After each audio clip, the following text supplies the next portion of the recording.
Moko tayari? Thank you.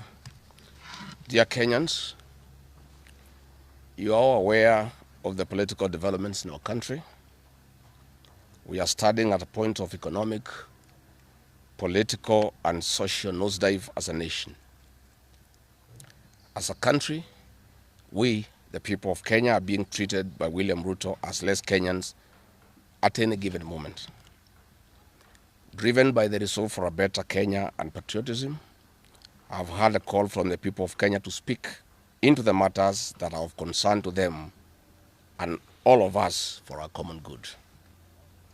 On the 7th of July 2025, during the 35th anniversary of Sabasaba, Kenyans from all walks of life led by Gen Zs, unarmed and peaceful, went to the streets. This is not the first demonstration that has happened in Kenya this year where lives have been lost and property destroyed. Unbeknown to these peaceful demonstrators, the tired regime of Ruto had a well-organized state-sponsored militia in cohort with the police and other state security agencies to maim, kill and destroy property and blame it on the Kikuyu community and specific leaders who are perceived unfriendly to this killer regime. This targeted profiling of the Kikuyu community and destruction of their specific business is an economic sabotage not new to the narrative of William Ruto. On the 30th day, this state-sponsored militia, under instructions and guidance from the police, were dropped in different places in the country, and mostly in the Mount Kenya region and other regions not perceived friendly to the government. They were strategically dropped past midnight, and then roadblocks were placed by the police while others was dropped early in the morning. The militia were procured by Ruto. Governors and MPs allied to him. These regions included Nairobi, Kiambu, Kajiado, Kisii, Nyeri, Murang'a, Kiambu, Kirinyaga, Meru, Nyandarua, Kajiado, Kitengela, Ongata-Rongai, Machakos, Embu, and in Wote. They had clear instructions to loot and destroy specific properties under police supervision. A killer squad of 101 that works under the Director General of the National Intelligence Service, Nuruddin Haji, was armed with assault rifles and drove in a convoy of unmarked Subarus, shooting and killing innocent protesters aimlessly in the streets and estates. This squad in Subarus, hooded and masked against court orders, are disguising themselves as DCI's officers, yet we know they are not. In fact, I would like to clarify that the National Intelligence Service has procured Subarus to give an impression that this killer gang is from the DCI. The truth of the matter is that this has nothing to do with the DCI. This is the National Intelligence Service. And this squad of 101 people was formed when I was still in government. Officers were recruited from the Administration Police Unit for special training by NIS on abductions, killings, and cover-up. And this is a squad that is killing the people of Kenya. The killings and the business destruction pattern point to William Ruto's ethnic profiling narrative, which is a master with no rival. With a close coordination of PS Interior Raymond Omolo, this narrative was boosted online by state bloggers to spin the narrative. The Cabinet Secretary Kipchumba Murkomen's public to shoot to kill order, coupled with assurances to police officers that the government will not cooperate with the investigators in police conduct, has emboldened security forces. Police officers are now on record threatening citizens who are in their homes, boasting of their license to kill, acting with a confidence that can only come from the highest echelons of power. Mr. Murkomen's admission that these are not just instructions from him but orders from above removes any ambiguity about where responsibility lies. It will be recalled that in the run-up to the 2007 general election and its aftermath, the narrative of 41 against 1 was a masterpiece of William Ruto. The target was profiling Kikuyus against the rest of the country. To a large extent, he succeeded, and every Kenyan knows what happened, and it is also fresh in his mind of the ICC ordeal still hanging on the neck of William Ruto today. We remind William Ruto that his ICC cases are not yet over. They have been posed after witnesses disappeared.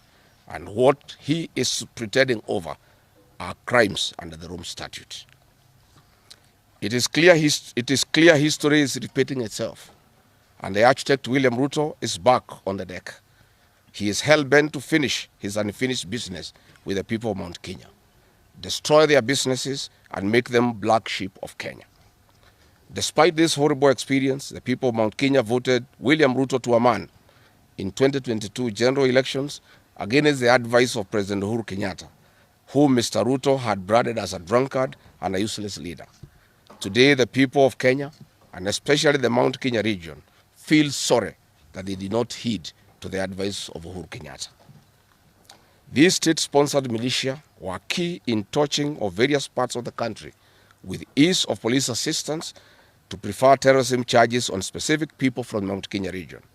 So far, about 50 young people are in courts in trumped-up charges of terrorism in scenarios of state-managed crimes by the state. Again, this is a clear onslaught on the Kikuyu nation. A case in point, when a police station in Mawego in Homa Bay County was torched, the suspects for that particular crime have been charged with arson.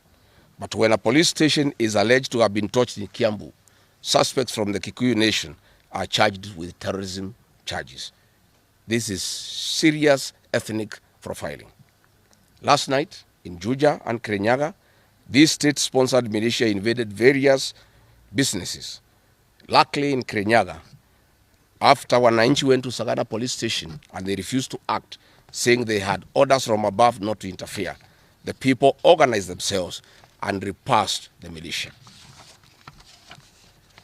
Mr. Ruto's ethnic profiling has led to the destruction of the foreign properties belonging to the people of Mount Kenya. Maguna supermarkets in Meru, Kahawa West and Muranga. Nice supermarkets, hotel and petrol station, and nice city in Mwea in Kirinyaga. County supermarkets in Kabati and Kirinyaga. Power Star supermarkets, Quickmart supermarkets in Eastern Bypass, Shell and Total Mini markets in Roiro, Chill Post Hotel in Gong, Boju Shop in Keserian, Homegrown Supermarket, among others, and the Family Bank in Kahawa and Roiro. Notably, in Meru, these state-sponsored militia tried to attack Meru Dairy Processing Plant and were repulsed by workers. In Nyeri, they further tried to attack Wakulima Dairy in Mukurweini, and the attack failed. We urge our businesses to heighten security surveillance on their business premises and production lines, especially the KTDA, coffee factories, milk processing factories, among others. We take note that in Meru, on Sunday the 6th of July, at an event attended by CS Kipchumba Murkomen, the MP for Bori, Mugambire Dikire, indicated that a supermarket would be attacked the following day. As sure as December 25 is Christmas, and true to his word, Maguna supermarket was torched by the state-sponsored militia, which the MP was private to. Why hasn't Mugambire Dikire been arrested? How did he know that a supermarket would be attacked? This is selective justice. The evidence that these militias are state-sponsored is plain for all to see. Videos circulating widely show police officers not merely failing to intervene, but actively transporting armed groups who proceed to unleash destruction with apparent impunity. Uniformed officers have been seen standing guard as these groups rampage. They are in action and a stark contrast to strong statements being made by government. In Nyeri, journalists were attacked by these militias in the presence of the police. It is well documented. This is a clear indicator that Ruto is working with governors and MPs allied to him to destroy businesses owned by the Kikuyu, the Meru, and the Embu, and blame it on people who don't support his administration. This is a tactic that was used by the colonialists with collaborators who searched earth policy and torched buildings and businesses and blamed it on the Mau Mau.